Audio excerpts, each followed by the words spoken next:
ঝিওটা কি ଏତେ ଗୁଡା ଚାକରାଣୀ ଦାଉ ଦାଉ ତୁ ପୁଣି ଆଉ ଚାକରାଣୀ କି ନେଇକି ଆସିଛୁ? ସେ ଚାକରାଣୀ ନୁହଁ ମା, ତାକୁ ମୁଁ ଭଲ ପାଏ, ତେଣୁ ମୁଁ ତାକୁ ଏଇ ଘରକୁ ନେଇ ଆସିଛି। ବର୍ତ୍ତମାନ ସେ ମୋ ସ୍ତ୍ରୀ। ଦେଖିପାରୁଛୁ ତା ଚେହେରାକୁ କେମିତି ଦେଖାଯାଉଛି? ତାକୁ ତୁ ସ୍ତ୍ରୀ କରି ନେଇ ଆସିଛୁ? ଦେଖ ଦେଖ ତା କୋଳରେ କଣ ଚୁଡାମି ଧରିଛି। ମତେ ଭାବି ନେବାକୁ ହବ ଯେ ତା ଖଳରେ ଧରିଥିବା ଛୁଆ ତୋରି ରକ୍ତରେ ଜନ୍ମ ହେଇଛି। ହଁ ବାପା, ମୁଁ ତତେ ବହୁତ ଭଲ ବୋଲି ଭାବୁଥିଲି ରେ, ହେଲେ ତୁ ଆମ ଅଜାଣତରେ ଏସବୁ କାମ କଲୁ। ଏହା କରିବା ପୂର୍ବରୁ ତୋ ବାପାର ଇଜ୍ଜତ ବିଷୟରେ ଟିକେ ହେଲେ ଚିନ୍ତା କଲୁନି କାହିଁକି? ମୁଁ ଜାଣିଛି ବାପା, ଭୁଲ ହେଇଯାଇଛି, କିନ୍ତୁ କଣ କରିଥାନ୍ତି? ସେ ଗର୍ଭବତୀ ହେଲା ପରେ ତା ଗାଁ ଲୋକ ମତେ ବାହା ହେବାକୁ ବାଧ୍ୟ କଲେ, ଆଉ ବାହା ନହେଲେ ସେମାନେ ମତେ ଜୀବନରୁ ମାରି ଦେଇଥାନ୍ତେ। ଆଉ ବାହା ହେବା ଛଡା ମୋର କିଛି ବି ଉପାୟ ନଥିଲା। ଶୁଣୁ ଭାଇ, ସେ ଝିଅକୁ ନେଇ ତା ବାପ ଘରେ ଛାଡ଼ିଦିଆ। ମାସ ପ୍ରତି ତାର ଭରଣ ପୋଷଣ ପାଇଁ ମାସ ପ୍ରତି ଯେତେ ଟଙ୍କା ଖର୍ଚ୍ଚ ହବ ମୁଁ ଦେବି। କିନ୍ତୁ ଏସବୁ ଅସମ୍ଭବ ବାପା। କି ଅସମ୍ଭବ? ତାହେଲେ ସେ ଝିଅ ସହିତ ତୁ ବି ଏ ଘର ଛାଡ଼ି ଚାଲିଯା। ଠିକ ଅଛି ବାପା, ମୁଁ ଘର ଛାଡି ଚାଲିଯିବି। ଚାଲ ଫୁଲ। ଯାଉ ପାଗଳା ଆମେ ହଇ ହଉ ଗୋଟେ ବର ଝିଅ ପାଇଁ ମୋ ପୁଅକୁ ଘରରୁ ବାହାର କରି ଦଉଛ? ଆଉ କଣ କରିଥାନ୍ତି? ଆରେ ସେ ଯୋଉଟା କେତେ ଦିନ ରହୁ, ତାପରେ ମୁଁ କଣ କରିଛି ଦେଖିବ। ଠିକ ଅଛି, ମୁଁ ତମ କଥାରେ ରାଜି ହୋଇଯାଉଛି। ଏଥର ଚାଲ। ହଉ ଚାଲ।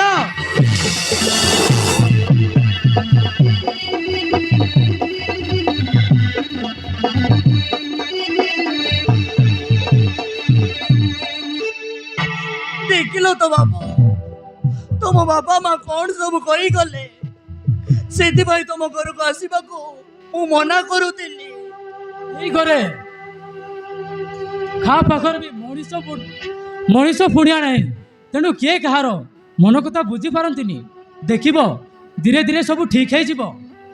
ମତେ ବେଶୀ ଡର ଲାଗୁଛି ବାବୁ। ମୁଁ ଥାଉ ଥାଉ, ତୁମେ ଡରୁଛ କାହାକୁ? ତୁମ ସ୍ୱାମୀକୁ ପାଇବାକୁ ହେଲେ ତୁମେ ଏସବୁ ସହିବାକୁ ହବ।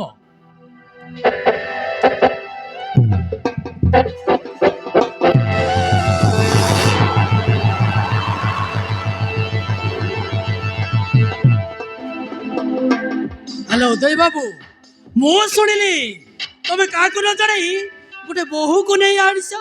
ହଁ, କାହିଁ ଟିକେ ଦେଖିବା।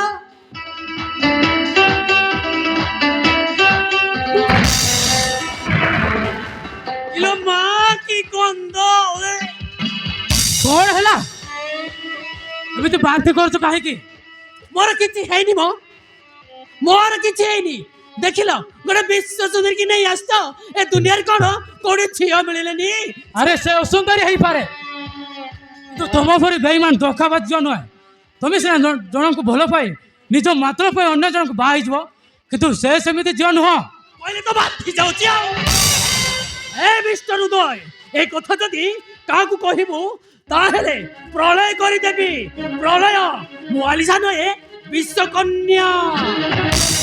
କଣ ହେଇଛି ଆଲିସା, ଏମିତି କାହିଁକି ପାଠ କରୁଛ?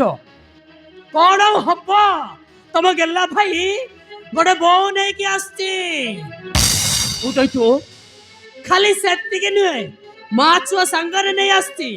ମାନେ ସାବୁନ ସହିତ ସାମ୍ପୁ ବି ଫ୍ରି କି ନେଇ ଆସିଛି ପରା। ଉଦୟ, ଏସବୁ ତୁ କଣ କଲୁ?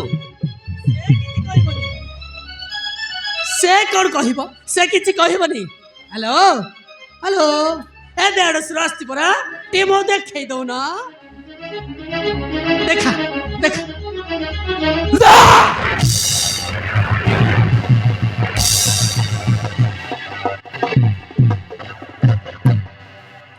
चुलबुली चेहरा तर जेउ दिन देखिदेली,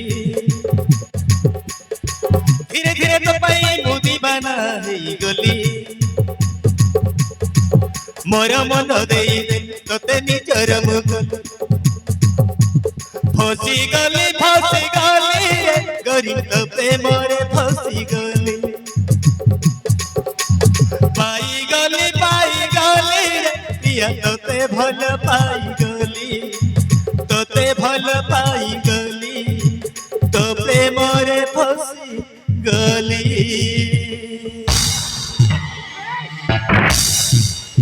କଣ ଦେଖୁଛ ବା? ଆରେ ଝିଅ ପିଲା କେବେ ଦେଖିନ କି? ହେଇ ଆଗୁ କୋଉଠୁ ଦେଖିଥିଲ କି? ହାଁ? ନାଇଁ ନାଇଁ ସେମିତି କିଛି ନାହିଁ। ଯେତେ ତାହେଲେ ସେ ଘରର ବୋଉ ଏତେ ଦୂରରେ ଆସିଛି, ନିଅ ତାକୁ ଖାଇବାକୁ ଦିଅ। ଆରେ ନେଇଯା ତାକୁ। ହ୍ୟାଲୋ, ଚାଲ ତତେ ଖାଇବାକୁ ଦେବି। ଏତେ ରୋଷେଇ କରିଛି, ଖାଇବ ଆଉ ଶୁଖୁଆ ଭଜା ହେଇଛି।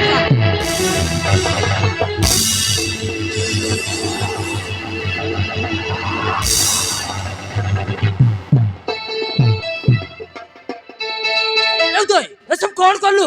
ଭାଇ ପାଣି ମୁଁ କଣ ଭୁଲ କରିଛି? କିନ୍ତୁ ଗୋଟେ ଗାଉଁଲି ଝିଅକୁ ଏ ଘର ବୋହୂ କରି ଆଣିବେ କଣ ଠିକ ହେଲା? ଭାଇ ସେମିତି ଜାଣିଲ ଯେ ସେ ଗୋଟେ ଗାଉଁଲି ଝିଅ ବୋଲି? ଏଇ କଥା ମୁଁ ତ ତମକୁ କହିନି। ଭାଇ ତମେ ତାକୁ ଆଗରୁ ଜାଣିଛ କି? ନାଇଁ ନାଇଁ ଏମିତି କିଛି ନାହିଁ। ମୁଁ କେମିତି ଜାଣିବି? ନାଇଁ ନାଇଁ, ତମ ରଙ୍ଗ ଢଙ୍ଗ ଦେଖି ଲାଗୁଛି ତମେ ତାକୁ ନିଶ୍ଚୟ ଜାଣିଛ। ଭାଇ ତମେ ତାକୁ କେବେ ଲାଇନ ପାଇନ ମାରିନୁ ତ? ଚୁପ କର, କଣ ସବୁ କହି ଯାଉଛୁ?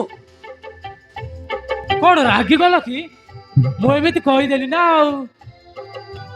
ଆଚ୍ଛା ଭାଇ, ସେ ମୋ ସ୍ତ୍ରୀ ତୁମର ପସନ୍ଦ ହେଇଛି ନା? ହଁ ପସନ୍ଦ ହେଇଛି। ଆରେ ଯା ତୁ ଭିତର ଗଲୁ। ଆରେ ଯା।